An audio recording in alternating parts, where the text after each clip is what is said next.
This has been great. You make me feel like I'm prepared to go negotiate the Middle East peace, so thank you for that. But there's so much stuff we've covered. Let's whittle it down to some key points. Sure, great.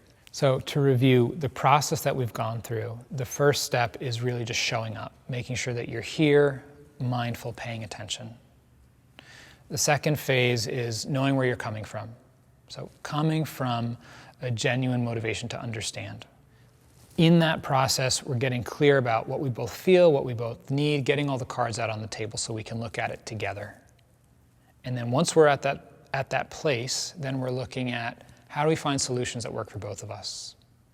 You know, what's actually going to work given all the needs we've discovered in the situation, and coming up with some agreement that's going to meet as many of those needs as possible. And again, and I know I've hammered this point, but this involves a lot of enlightened self-interest. Yeah. Yeah, we're coming from the recognition that the more we understand each other, the easier it is to figure things out, and the more lasting the solutions and agreements we come up with are. And the more improved our relationships are going to be in our life. All of which were down to your benefit. Exactly. So being here, being mindful, coming from a motivation to understand, to connect. Genuine, not as some form of manipulation, right? But actually being interested, being open-minded, being willing to, for a moment, to put down the one thing that we think we want, and to actually be open-minded enough to say, maybe there's something else that could happen here, right? And then in that, getting clear about what do I really need? What does the other person really need? And spending time really making sure that we understand each other on that relational level. One of the important points we talked about in terms of understanding each other is getting outside of the blame game, you know? Recognizing that I can't hold you responsible for my reactions and my feelings. You know, I can hold you responsible for your actions, but I can't hold you responsible for my reactions, and vice versa. And the last thing we talked about is in the conversation to build understanding by making sure the call hasn't dropped, we're still connected. And then once we know we're really understanding each other, moving to solutions and agreements. Looking for ideas that could work for both of us. Having as many ideas as possible, being as clear as we can about what we want. And the clearer we are, the more ideas we have, the more likely it is to happen.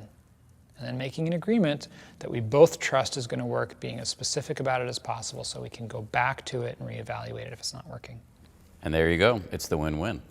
Yeah. Thank you, man. You're welcome. My wife thanks you. My colleagues thank you. My business partners thank you. It's a pleasure. My cats may thank you. Well, we'll see. Welcome back. Thanks so much for joining me these last 2 weeks. We've covered a lot of ground, and as I'm sure you've realized, there's a lot going on in communication. It's a rich and complex area of human experience. There's everything that's happening inside of us, our thoughts, our emotions, our own needs, and all that we bring to the table. And all of that's happening in someone else at the same time. Everyone can communicate, but not everyone can communicate skillfully. I liken the difference between knowing how to tie one's shoes and knowing how to play the piano. Most of us know how to tie our shoes. We learned it when we were little kids, through repetition. Not everyone can play the piano. It depends on some of the same skills of manual dexterity, but it requires a certain kind of listening and a refinement of that manual dexterity to a much higher level. It's the same with communication. Most people can speak and listen in one way or another, but not everyone is able to communicate mindfully and skillfully. To know how to hear what someone is saying behind their words, to be clear about their own feelings and needs, and to work together to find solutions that work for both people. It all begins with mindfulness, our ability to be here, to know what's happening for ourselves or someone else, and to stay balanced. Let's take some time to practice mindfulness, to strengthen our ability to be here in a curious and interested way, and to discern just what's happening in the moment. We'll begin by sitting comfortably. in a posture that's relatively upright but relaxed. Your eyes can be open or closed.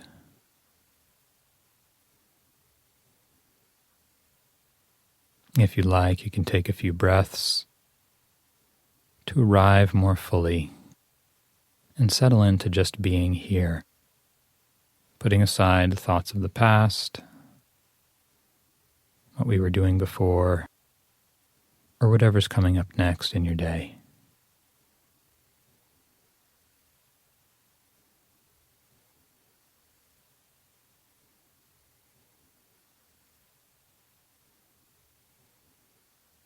Bring your attention to the sensations of contact with the chair or the cushion, using this to stabilize and steady your attention in the present.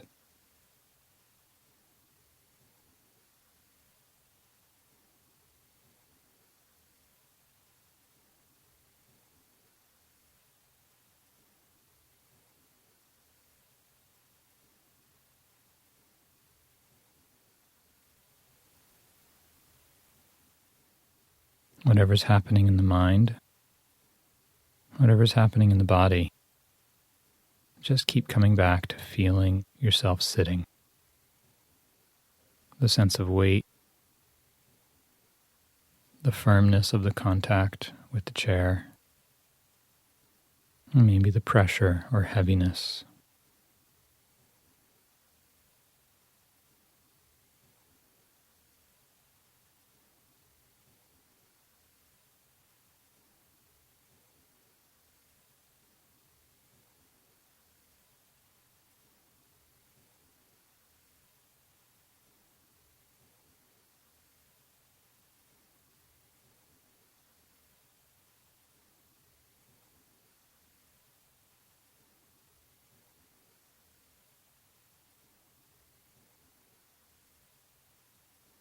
As you sit and your attention begins to settle, you'll probably notice that the body's breathing. So once again, you can allow your attention to slowly connect with the breath, feeling it wherever it's most distinct and clear.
Take some time to just tune in to the rhythm of breathing in and breathing out.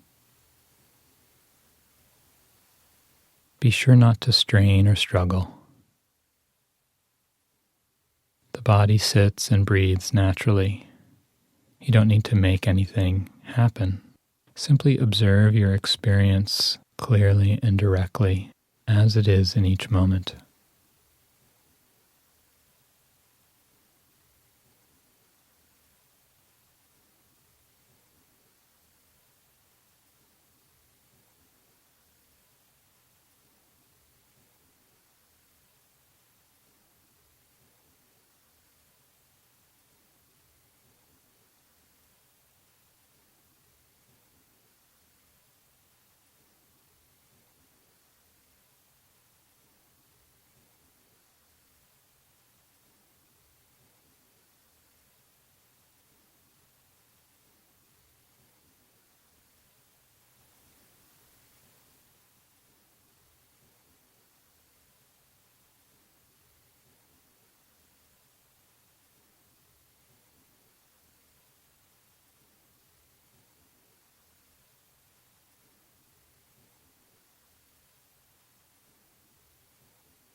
If you like, you can continue to pay attention to feeling the breath,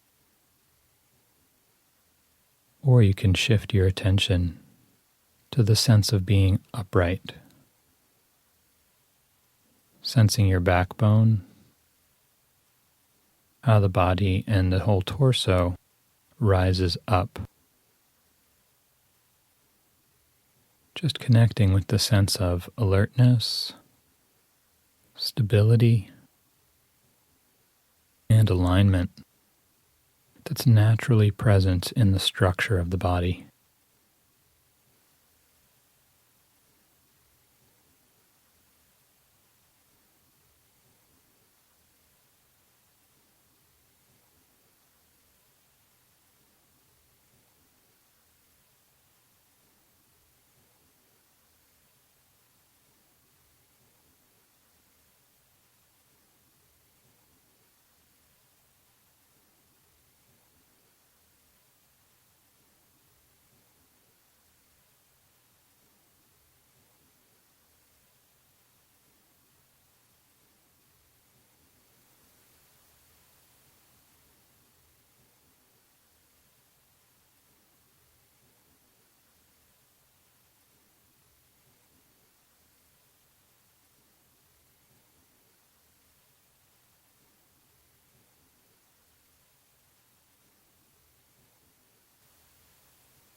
Stay with whichever of these is easiest to feel and be mindful of. The uprightness of the body, the breath, or the sensations of sitting. It's less important which you choose than that you stay with it in a patient and steady way.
If your mind has wandered, no problem. Now that you're aware, just bring your attention gently back to your chosen object, sitting, breathing, or the center line, being upright.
can let your eyes open slowly, still feeling your body, feeling your breathing, and looking around the room, reconnecting with your surroundings.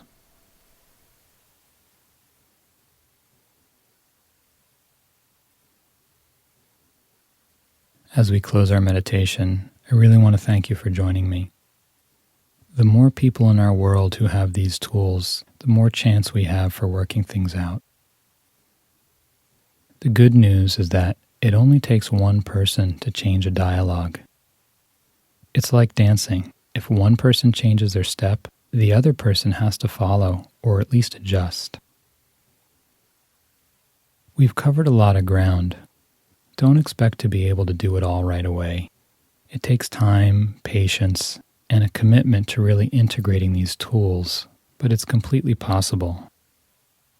To come back to the piano analogy, you start by playing scales. It feels forced and rote at first, but over time it starts to flow, and eventually you can play music. So take your time, keep practicing, and you'll find your own voice, your own way to be authentic and use these tools. It all starts with mindfulness, and the most important moment for meditation is the moment that you remember to be mindful. It's the same in a conversation. The most important moment is the moment you remember that you have some tools. In that moment, anything is possible. So thanks again, and good luck.